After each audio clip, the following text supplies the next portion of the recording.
একেলা মন।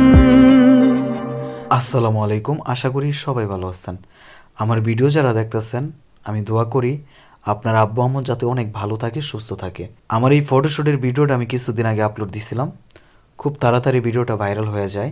আমার এই ভিডিওতে অনেকে কমেন্ট করছেন, আপনারা অনেকে এই কমেন্টে করছেন যে ভাই আপনি যে তাকে ফটো তুললেন তার হাতটা তো পকেটের ভিতরে রাখছে, তাই না?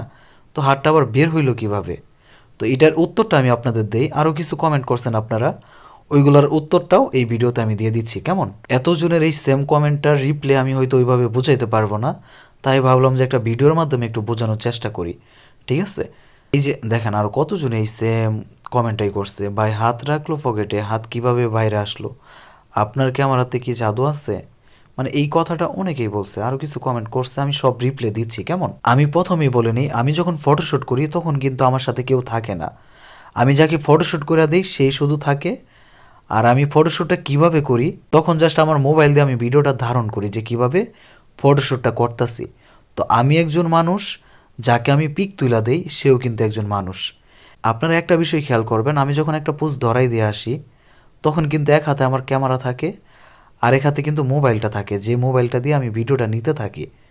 তো যখন আমি আমার জায়গায় আসি, ওই ভাইটাকে যখন আমি পোজটা ধরাই দিই তখন কিন্তু এক হাতে একটা ফ্রেম নিয়ে ফটোটা ক্লিক করা পসিবল হয় না।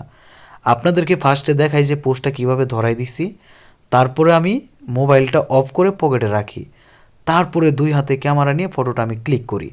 তো যখন আমি মোবাইলটা পকেটে রাখতে ধরি, তো যাকে আমি পোস্টটা ধরাই দিছি সে কিন্তু একটা মানুষ, রোবট না যে যেইভাবে ধরাই দিছি সেম ওইভাবেই থাকবে। বিষয়টা কিন্তু এরকম না। তো এই ভিডিওতে দেখছেন আপনারা যে ওই ভাইটা হাতটা পকেটের ভিতরে দিছে, ঠিক আছে?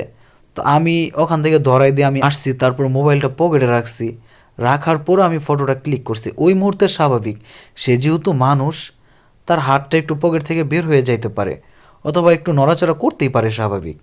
এখন আপনাদের আমি ভিডিওতে যেমনি দেখাইতেছি সেম যে ওইভাবেই উঠতে হবে এরকম তো কোনো কথা না। আমি জাস্ট চাই যে এতটুকুই যে আমি কিভাবে পিকটা তুলতাছি, কোন পজিশনে তুলতাছি, আমি এতটুকুই দেখানোর চেষ্টা করি। ঠিক আছে? আপনারা যে এতটা সিরিয়াসভাবে নিয়ে নেন, ভাই আমার যদি এমন হইতো যে আমি যখন ফটোশ্যুট করতেছি তখন যদি আমার বুকের মধ্যে যদি কোনো একটা গোপ্রো ক্যামেরা লাগানো থাকতো, তখন আমি এক চান্সে আমি ছবিটা তুলতে পারতাম, তখন আর আমার মোবাইলটা বন্ধ করে পকেটে রাখতে ওই সময়টুকু যাইতো না। আশা করি বুঝাইতে পারছি। অনেক ভাইয়ার আবার কমেন্ট করছেন যে ভাই ফটোতে এত কালার কেন করছেন, পিছনে এত ব্লার কেন করছেন। ভাই এটার উত্তরটা আমি দেই। ভাই ভিডিওটা যেহেতু আমি আপলোড দেই, আমি তো মানুষটা একা, তাই না? আমার ভিডিও তো অনেকেই দেখতেছে। ভাই এক একজনের রুচিবোধ এক এক রকমের। যদি একটু কালার কম করি, কেউ বলে ভাই কালার এত কম দেন কেন, এডিট পারেন না? আবার কালার বেশি দিলে কেউ বলে ভাই কালার এত বেশি করছেন কেন? আবার ব্লারটা একটু কম করে রাখলে বলে ভাই ব্লার এত কম কেন, আপনার কম দামি ক্যামেরা নাকি?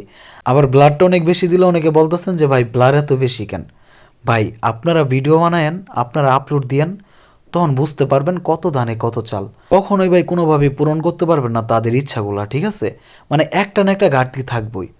তো আমি একটা জিনিস বুঝে গেছি যে যত খারাপভাবে ভিডিও করতে পারবো তত হচ্ছে ভিউ আসবে। এই যেমন আমি এই ভিডিওতে কালার বেশি করছি, ব্লার করছি, তারপরে হচ্ছে এখানে কোনো একটা মিস্টেকের কারণে আপনার হাতটা ভিতরে ছিল বের হয়ে গেছে, এইগুলার কারণে কিন্তু আমার কমেন্টগুলো বেশি আসছে, মানুষে দেখছেও বেশি। খুব তাড়াতাড়ি আপনার 9 লাখ প্লাস ভিউ হয়ে গেছে, 56,000 লাইক হয়ে গেছে। কই, আমার যে আরও কত ভালো ভালো ভিডিও আছে, ঠিক আছে? এইসব ভাইয়ারা তো একটা কমেন্ট করে একটা কোনো দিন বললো না যে এই ভিডিওটা সুন্দর হয়েছে। খারাপটার ভিতরে ভাই এত কমেন্ট করতে পারে, হ্যাঁ, ভালোর ভিত্তি কোনো খবর নাই। আবার অনেকে আছেন উল্টাপাল্টা কমেন্ট করে বসেন, তো এটা আপনাদের ভদ্রতা, ঠিক আছে? এতে আমি মন খারাপ করি না। তো যাই হোক, আমার কথায় প্লিজ মাইন্ড করবেন না। আশা করি আপনাদের প্রশ্নের উত্তরগুলো আমি দিতে পারছি। তো সবাই ভালো থাকবেন, আল্লাহ হাফেজ।